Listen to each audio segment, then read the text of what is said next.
Today is Sunday, Parashat Naso. It is the 47th day of the Omer, which is 6 weeks and 5 days. And it's under the heading of Hod shebamalchut. Malchut is kingship, nobility, sovereignty. We spoke about that in the last few days.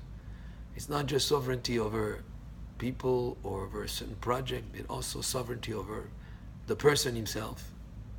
And Hod is the quality of Aaron HaKohen. It represents splendor and humility, beauty also. So as we focus on the idea of sovereignty, that it should be also with humility and with beauty and with splendor, and that's the thought that we have in mind on the day which is the 47th day of the Omer.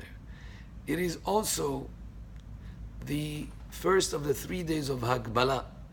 These are the 3 days that the Jewish people in the desert, when they came to Har Sinai, to Mount Sinai, these 3 days, this is where they were to purify themselves, to prepare themselves in a way to receiving the Torah.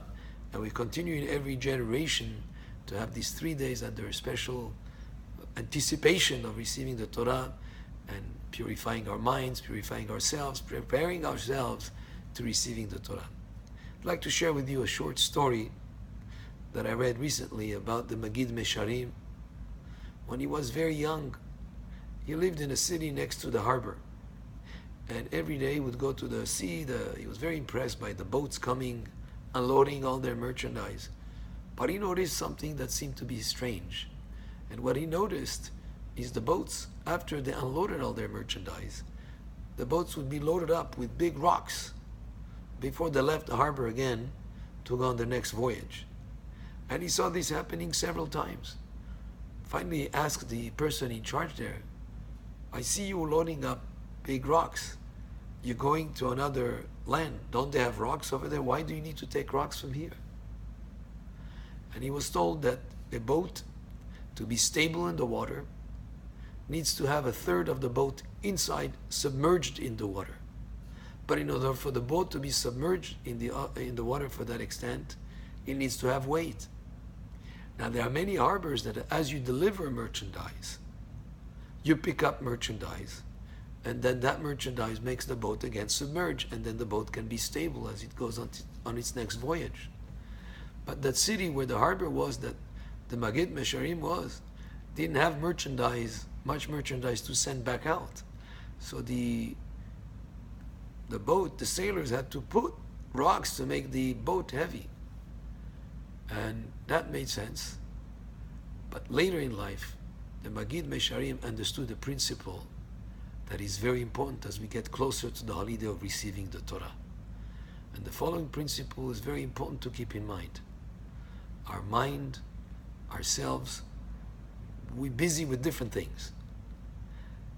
If we have good merchandise to put on the boat, if we learn Torah and have our thoughts involved with thoughts of Torah, of mitzvot, subjects of Kedusha, then the boat has good merchandise. It doesn't need to put rocks in there. But if we do not fill up our minds and our activities and our focus with good merchandise that would be symbolic for the Torah, then there would be rocks that would be put there, because we cannot have just a neutral mind with nothing going on. And the Pirkei Avot makes a point in one of the Mishnayot that if somebody accepts on himself the all Torah, the yoke of Torah, then all derech eretz, all malchut is removed from him. He doesn't have the yoke of different subjects that will be perturbing to him, whatever it is that he might have to deal with.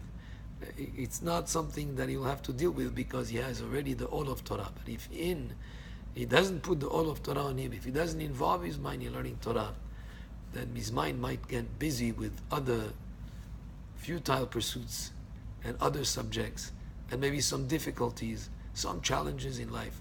So it would be preferable to have challenges in learning the Torah, in applying our effort to the Torah, because as you put those efforts in the Torah, it's like loading the boat with good merchandise. Then you don't need to have the rocks in the boat.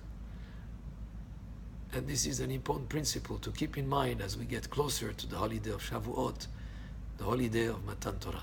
Baruch Adonai le'olam. Amen ve'amen.